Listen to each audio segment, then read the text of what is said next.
pas dire de quoi, c'est un Alors, Next Station London, c'est notre sortie du mois.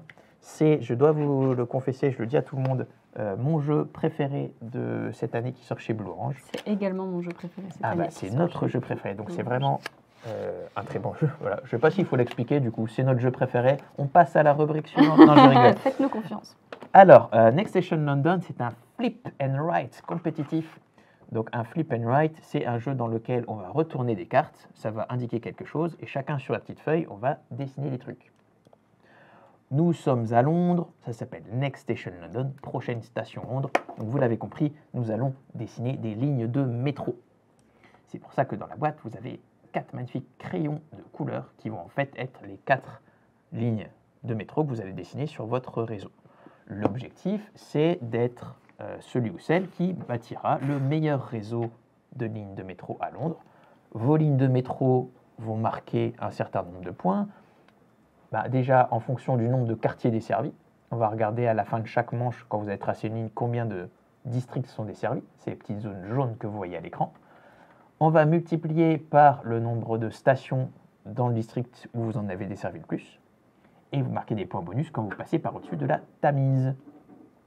Donc chaque ligne va marquer des points comme ça.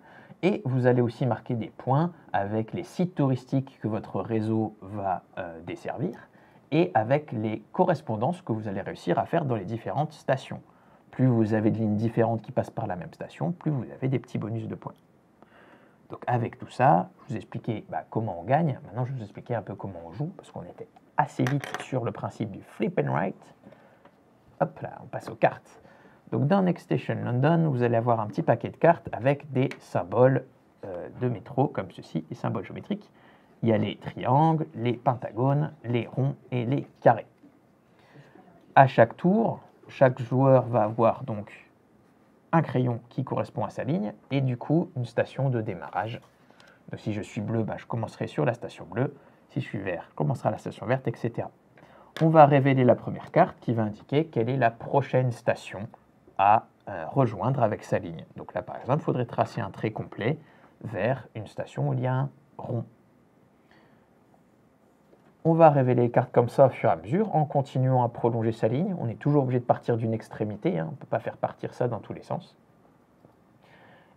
Et quand on a les 5 stations souterraines, les cartes jaunes et roses comme ceci, qui sont révélées, et ça va être la fin de la manche. Donc les manches peuvent être plus ou moins longues en fonction du tirage.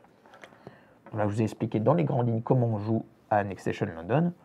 Moi, personnellement, j'adore, parce que j'étais géographe aussi dans le passé. Donc moi, dès qu'il y a une carte, ou dès que je suis dans une ville, que je découvre le circuit de métro, je suis tout fou.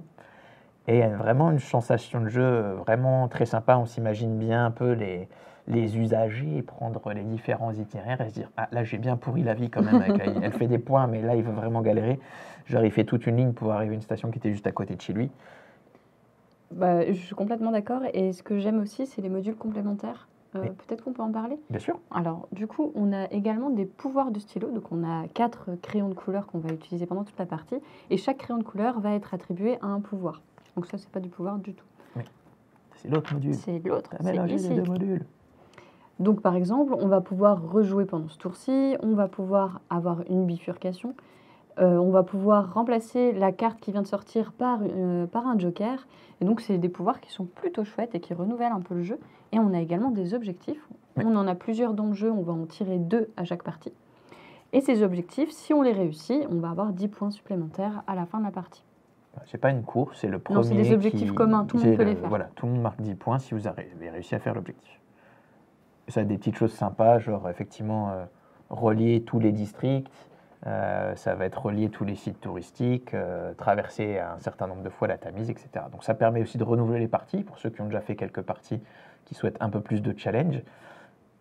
Et moi, ça me plaît beaucoup. Oui, ça s'explique. Ce que j'ai pu voir en festival qui était vraiment agréable, c'est que ça s'explique en 5 minutes, 6 minutes si on veut mettre les modules complémentaires. Et derrière, on a quand même un jeu avec de la réflexion qui reste accessible, mais potentiellement, on peut vraiment pousser, essayer d'avoir le meilleur score possible. Au Fige, le meilleur score, c'était de 170. Et effectivement, je pense qu'il y a un de nos animateurs qui se cache derrière dans le sabre, puisqu'il a dit plus de 700 feuilles recto-verso utilisées au Fige. Ça a été vraiment un beau succès. Et même les soirs, on les voyait jouer dans l'hôtel, donc c'était vraiment... Voilà. Et la profondeur de jeu, pour compléter ce qu'a dit Lisa, c'est quelque chose qui va se retrouver dans la façon dont vous allez dessiner vos lignes. Parce que vous allez vite vous rendre compte que si vous tracez tel tronçon, ça va vous bloquer, parce qu'il y a plein de petites consignes de traçage. Oui. On ne peut pas boucler sur la même ligne, on ne peut pas passer à travers une ligne qui a déjà été tracée précédemment. Et donc les choix qu'on va faire vont être de plus en plus restreints, parce que la carte va être de plus en plus remplie. Donc il y a un petit côté aussi challenge personnel brain teaser. Et je vais jouer aussi sur la probabilité des cartes qui vont encore sortir, parce que on sait... On sait exactement il y a deux quel type symboles de de cartes chaque, peuvent de sortir. joker et de bifurcation. Donc je vais adapter pendant la manche. Si je sais qu'il n'y a plus de carré, ça ne sert à rien que j'aille de ce côté-là parce que je n'aurai pas le carré. Donc vraiment s'adapter en permanence aux cartes qui vont sortir. Il n'y a pas vraiment de temps mort, ça se joue assez rapidement. Et on n'est jamais obligé de jouer une des cartes. Donc par exemple, on peut dire, là par contre je suis bloqué, je ne vais pas jouer ma carte. Ou alors, je peux, mais je ne vais pas la jouer parce que je vais prendre le risque et essayer de parier sur autre chose et un autre chemin. Donc avec le système des bifurcations, des correspondances qui rapportent plus de points, il y a vraiment un pari et je trouve qu'il y a une profondeur de jeu vraiment intéressante dans Next Voilà. Et tout ça pour un petit format et un prix de vente défiant toute concurrence. Tu veux vraiment faire le téléachat au prix de 15 € en boutique le 1er avril. C'est vrai, sans C'est blague. Donc voilà, c'était une petite présentation de Next Station London. Et je pense que maintenant, on va parler de Next Station London et un peu des jeux de machin and write. De truc and write. Ça peut être roll and write, ça peut être flip and write, ça peut être plein de truc and write. Les T'en jeux connais à d'autres cocher, que flip and comme write on dit en... C'est les jeux à cocher qu'on dit Ouais, un les peu. jeux à cocher chez le passe-temps, en tout cas. Chez le passe-temps, ici.